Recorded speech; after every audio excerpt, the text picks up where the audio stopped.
আরব বিশ্বের বিস্ফোরা, মধ্যপ্রাচ্যের cancer, America যুক্তরাষ্ট্রের প্রক্সি স্টেট ইসরায়েলের এবার আনুষ্ঠানিকভাবে মৃত্যু হতে চলেছে। 2025 সালের 4 ডিসেম্বর ইসরায়েল রাষ্ট্রের পতনের ক্ষেত্রে একটি নির্ণায়ক দিন হিসেবে সূচিত হয়ে থাকবে ইতিহাসের পাতায়।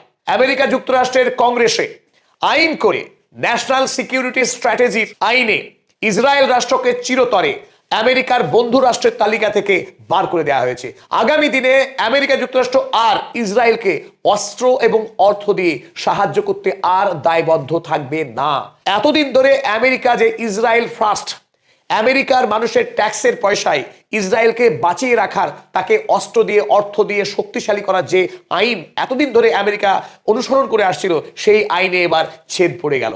আমেরিকার কাছ থেকে ধাক্কা খেয়ে বিতাড়িত হয়ে আন্তর্জাতিক যুদ্ধ অপরাধী ইসরায়েলের প্রধানমন্ত্রী বেঞ্জামিন নেতানিয়াহু এবার ঘোষণা করছেন যে আগামী 10 বছর ধরে ইসরায়েল রাষ্ট্র 110 বিলিয়ন ইউএস ডলার খরচ করবে সামরিক অস্ত্র তৈরি করার ক্ষেত্রে। তারা অস্ত্রের নিরিখে স্বাবলম্বী হবে, নিজের দেশকে তারা নিজেই অস্ত্র নির্মাণ করে শক্তিশালী করবে।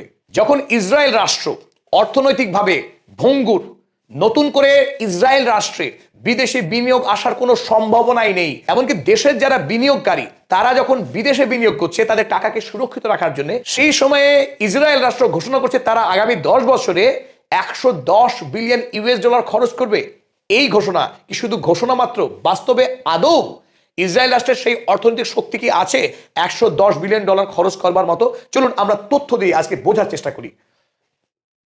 ইসরায়েলে গত কয়েক বছরে 2022 সাল অর্থাৎ গাজা যুদ্ধের আগে ইসরায়েলের বাৎসরিক যে বাজেট ঘাটতি তার পরিমাণ ছিল 8 বিলিয়ন ডলার। আর সেই বাজেট ঘাটতি 2023 সালে যখন গাজাকে আক্রমণ করলো, যখন যুদ্ধ শুরু হলো, সেই বছরে এই ঘাটতি বেড়ে গিয়ে দাঁড়ালো 21 বিলিয়ন ডলার। 8 থেকে 21 হয়ে গেল, প্রায় 3 গুণ। তারপরে 2024 সাল যুদ্ধের দ্বিতীয় বছরে ইসরায়েল ধারাবাহিক যখন বোমা বর্ষণ করছে গাজা ভূমির উপরে, একটার পর একটা শিশু এবং নারীকে খুন করে চলেছে, তখন তার বাজেট ঘাটতি পরিমাণ বেড়ে হয়ে গেল 46 বিলিয়ন ডলার। 2 বছরের যুদ্ধ অর্থাৎ 25 সাল যখন তারা অক্টোবর মাস পর্যন্ত যুদ্ধ চালিয়েছে, এই বছরে কত পরিমাণ বাজেট ঘাটতি হয়েছে তা ইসরায়েল তথ্য প্রকাশ করার সাহস রাখে না, কাপুরুষের মতো তার তথ্যকে লুকিয়ে রেখেছে। এখানে আন্দাজ করা যায় যে বাজেট ঘাটতির পরিমাণ বর্তমানে বেড়ে প্রায় 70 বিলিয়ন ডলার ছুঁয়েছে, অনুমান করাই যায়। অন্যদিকে আমরা দেখব যে ইসরায়েল রাষ্ট্র যুদ্ধের আগে প্রতি বছর তারা বাৎসরিক 9.5 বিলিয়ন ডলার করে, 2023 সালে তারা 9.5 বিলিয়ন ডলার করে ঋণের সুদ গুনত। সেই সুদ বেড়ে 2024 সালে 13 বিলিয়ন ডলার হয়ে যায়, যেটা প্রায় বিপজ্জনক সূচক। তারপরে 2025 সালে এসে যেটা দাঁড়িয়েছে 46 বিলিয়ন ডলার।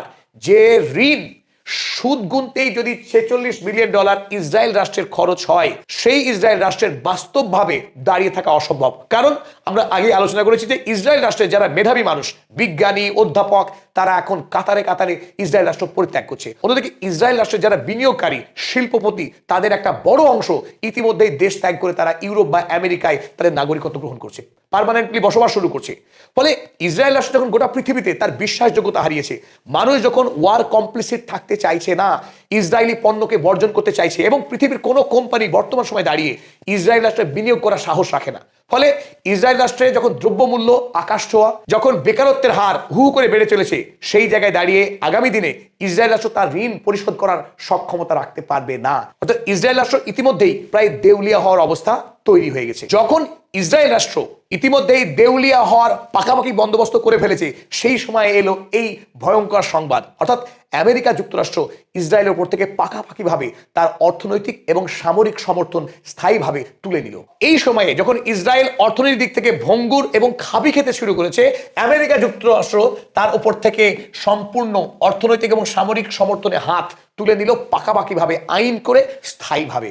এতদিন ধরে যখন আমেরিকা যুক্তরাষ্ট্র নিরন্তর নিরবচ্ছিন্নভাবে ইসরায়েলকে অর্থনৈতিক এবং সামরিক সাহায্য করে আসছিল, তখন যদি ঋণের অবস্থা এই হয়, আর আমেরিকা যখন তার সাহায্য করা বন্ধ রাখবে, যুদ্ধ করতে হবে ইসরায়েলকে একা, তখন তার ঋণের পরিস্থিতি কোন জায়গায় দাঁড়াতে পারে এটা শুধু অনুমানের ব্যাপার। এটা স্পষ্ট বোঝা যাচ্ছে ইসরায়েল রাষ্ট্র আগামী দিনে তার অস্তিত্বকে বাঁচিয়ে রাখতে পারবে না কোনোভাবেই। তবে অনেকেই মনে করতে পারেন যে আমেরিকা যুক্তরাষ্ট্র ইসরায়েলকে সাহায্য করবে না, ইসরায়েলকে অস্ত্র দেবে না, এটা আবার হয় নাকি? তবে এই কথা পদাতিক চ্যানেল দাবি করছে, এটা মোটেই ঠিক নয়। দাবি করছে খোদ জিউইশ মুখপত্র ফরওয়ার্ড তারা দাবি করেছে, Trump's national security strategy reveals a painful truth, Israel is newly vulnerable. অর্থাৎ ইসরায়েল এখন সত্যি খাদের কিনারায় এসে দাঁড়িয়েছে, তার নিজেকে বাঁচাবার শক্তি নেই।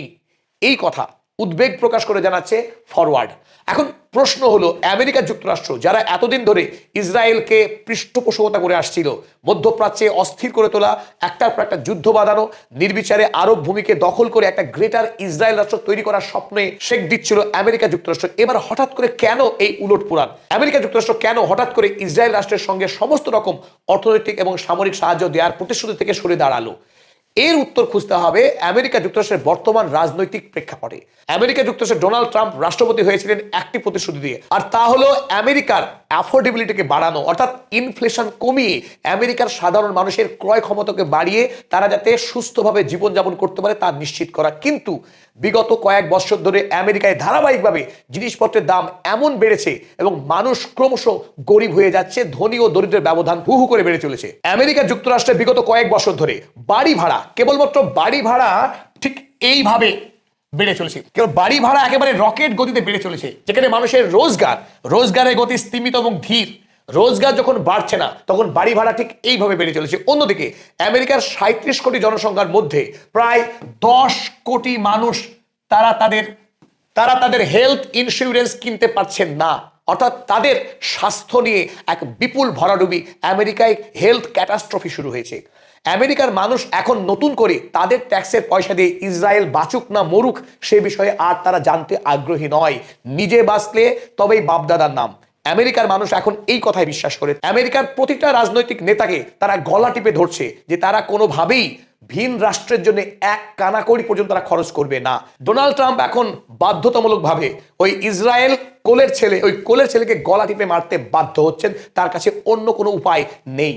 আর তার প্রমাণ এখন আমেরিকার প্রতিটা রাজনৈতিক ঘটনা থেকেই পাওয়া যাচ্ছে। একদিকে যখন জোহরান মামদানি নিউ ইয়র্ক শহরে তিনি অ্যাফোর্ডেবিলিটির কথা বলে ভোটে জয়ী হয়েছেন, রিপাবলিকান দল তার কাছে ধরাশায়ী হয়েছে। আর অন্যদিকে একটার পর একটা তরুণ রাজনৈতিক নেতা আমেরিকায় এই অ্যাফোর্ডেবিলিটির কথা বলে, ইনফ্লেশনকে নিয়ন্ত্রণ করার কথা বলে আমেরিকায় জনপ্রিয় হয়ে উঠছেন। অন্যদিকে এতদিন ধরে আমেরিকায় এই প্যাক অর্থাৎ ইসরায়েলের লবি যারা প্রকাণ্ড শক্তিশালী ছিল, আমেরিকার রাজনৈতিক ভাগ্য তারাই নির্ধারণ করত। সেই এই প্যাকের একজন অন্যতম মুখপাত্র এলিজ স্টেফানিক, আপনারা ছবিতে যাকে দেখছেন, ইনি আমেরিকার কংগ্রেস ওম্যান ছিলেন। ডোনাল্ড ট্রাম্প তাকে বাধ্য করেছেন রাজনীতি ছাড়তে এবং তিনি কংগ্রেস ওম্যান পদ থেকে পদত্যাগপত্র দিলেন এই মাত্র দুদিন আগে।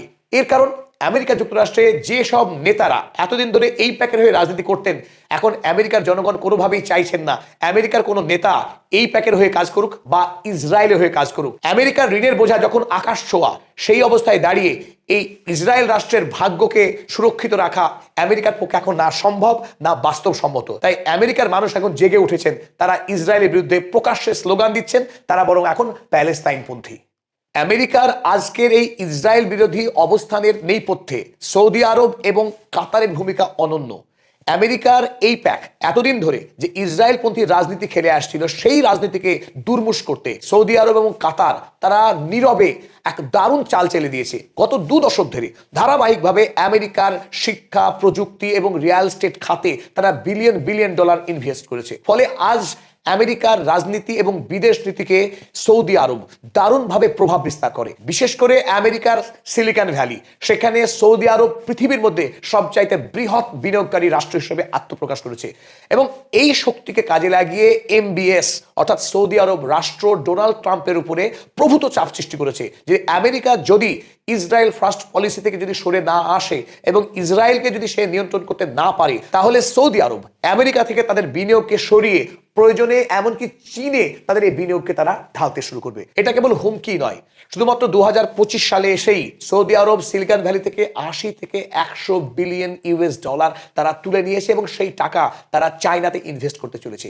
এই জায়গায় ডোনাল্ড ট্রাম্প তিনি বাধ্য হচ্ছেন সৌদি আরবের পরামর্শ মতো তার বিদেশ নীতিকে সাজাতে। তাছাড়া আমরা দেখলাম আরো একটি নমুনা, যখন ইসরায়েলের অর্থমন্ত্রী স্মোট্রিচ এমবিএস তথা সৌদি আরবকে অপমান করলো তাদের দেওয়া দ্বিরাষ্ট্রিক সমাধানের কথা শুনে স্মোট্রিস না কুচু করে জানিয়েছিল আরবের মানুষকে আরো বহুকাল মরুভূমিতে উচ্চড়ে বেড়াতে হবে যদি তারা দ্বিরাষ্ট্রিক সমাধান চায়।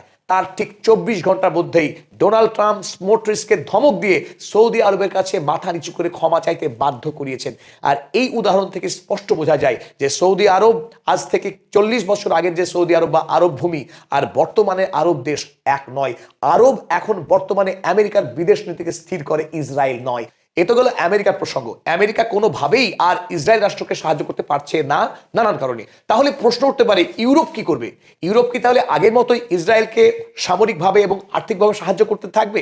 না, এখানেও কিন্তু বড়সড় বিপদ। ইউরোপের পক্ষে এই মুহূর্তে ইসরায়েলের পাশে দাঁড়ানো কোনোভাবেই সম্ভব নয়, কারণ ইউরোপ নিজেই রুগ্ন এবং পতনশীল। ইউরোপ ডুবছে। কারণ ইতিমধ্যেই আমরা জানি যে ডোনাল্ড ট্রাম্প ঘোষণা করে রেখেছে 2027 সালের মধ্যেই আমেরিকা যুক্তরাষ্ট্র পাকাপাকিভাবে ন্যাটো থেকে প্রস্থান করছে। অর্থাৎ ন্যাটোকে যদি টিকে থাকতে হয় তাহলে ইউরোপীয় রাষ্ট্রগুলো তাদের নিজেদের অর্থ ব্যয়ের মাধ্যমেই ন্যাটোকে টিকিয়ে রাখতে হবে। অপরদিকে রাশিয়া বিপদ।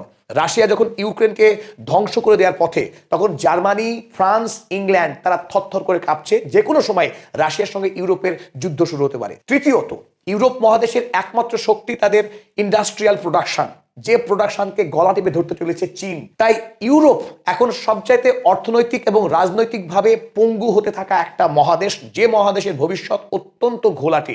এই জায়গায় দাঁড়িয়ে কোনোভাবেই ইউরোপের পক্ষে আর সম্ভব নয় ইসরায়েলকে বাঁচিয়ে রাখা। যখন ইসরায়েলের মূল পৃষ্ঠপোষক আমেরিকা সরে দাঁড়াচ্ছে, তখন ইউরোপের পক্ষে কোনোভাবেই সম্ভব নয় ইসরায়েলকে সামরিক এবং অর্থনৈতিক সাহায্য জুগিয়ে যাওয়া। তাই এই আলোচনায় আমরা ইতিমধ্যে বুঝতে পারছি যে ইসরায়েল রাষ্ট্রের ভবিষ্যৎ কতখানি বিপন্ন হতে যাচ্ছে। তাছাড়া যেভাবে ইসরায়েল গাজা ভূমির উপরে গণহত্যা চালিয়েছে, এই দৃশ্য দেখার পর ইউরোপের অধিকাংশ মানুষ এখন প্যালেস্টাইনপন্থী। তারা প্যালেস্টাইনের মুক্তি চায় এবং ইসরায়েলের বিরুদ্ধে তারা সোচ্চার। এই জায়গায় ইউরোপের অধিকাংশ রাষ্ট্রেই মানুষ যখন প্যালেস্টাইনপন্থী, তখন কোন রাজনৈতিক দলের পক্ষেই বর্তমানে ইসরায়েলকে সমর্থন করে ইসরায়েলকে অস্ত্র পাঠিয়ে ভোটে জেতা সম্ভব নয়।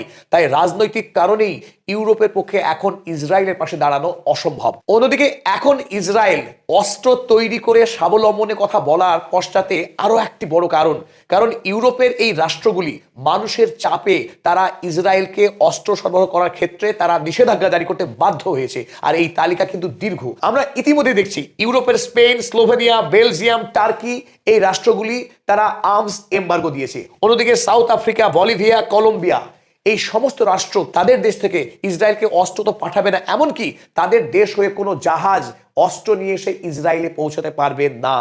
অন্যদিকে Germany, United kingdom, Netherland, Italy, Canada, Ireland এই রাষ্ট্রগুলিও তাদের অস্ত্র সরবরাহ ক্ষেত্রে নিয়ন্ত্রণ করেছে। তারাও আর নতুন করে ইসরায়েলের হাতে অস্ত্র দিতে চাইছে না। এই অবস্থায় বেঞ্জামিন নেতানিয়াহু তিনি দিশেহারা। আগামী দিনে তার গ্রেটার ইসরায়েল গড়ার যে স্বপ্ন, সেই স্বপ্ন এখন অচিরে ভেঙে পড়ছে। এখন তিনি হুঙ্কার দিচ্ছেন আগামী দিনে 110 বিলিয়ন ইউএস ডলার খরচ করে অস্ত্রে নাকি তিনি স্বাবলম্বী হবেন।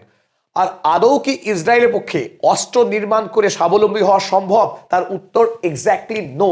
ইসরায়েলের পক্ষে যখন তারা দেউলিয়া আর্থিকভাবে এবং সামরিক অস্ত্র তৈরির ক্ষেত্রে যে প্রস্তুতি লাগে, যে সামরিক পরিকাঠামো লাগে, সেই পরিকাঠামো ইসরায়েলের কিন্তু মোটেই নেই। তারা এতদিন ধরে আমেরিকার উপরে নির্ভর করে নাকে তেল দিয়ে ঘুমাচ্ছিল, সেই ইসরায়েল হঠাৎ করে ফাঁপড়ে পড়ে গেছে। আধুনিক যুগের সামরিক অস্ত্র তৈরির ক্ষেত্রে যে সমস্ত প্রযুক্তির প্রয়োজন, সেই প্রযুক্তির ক্ষেত্রে ইসরায়েল পুরোপুরি বিদেশের উপর নির্ভরশীল। তাদের দেশীয় প্রযুক্তি অত্যন্ত অনুন্নত কিংবা নেই। সে হোক fighter jet, AI chip, missile technology, প্রতিটা ক্ষেত্রেই আমরা দেখছি কোথাও 100% ডিপেন্ডেন্স, কোথাও 95% ডিপেন্ডেন্স, কোথাও 80% ডিপেন্ডেন্স।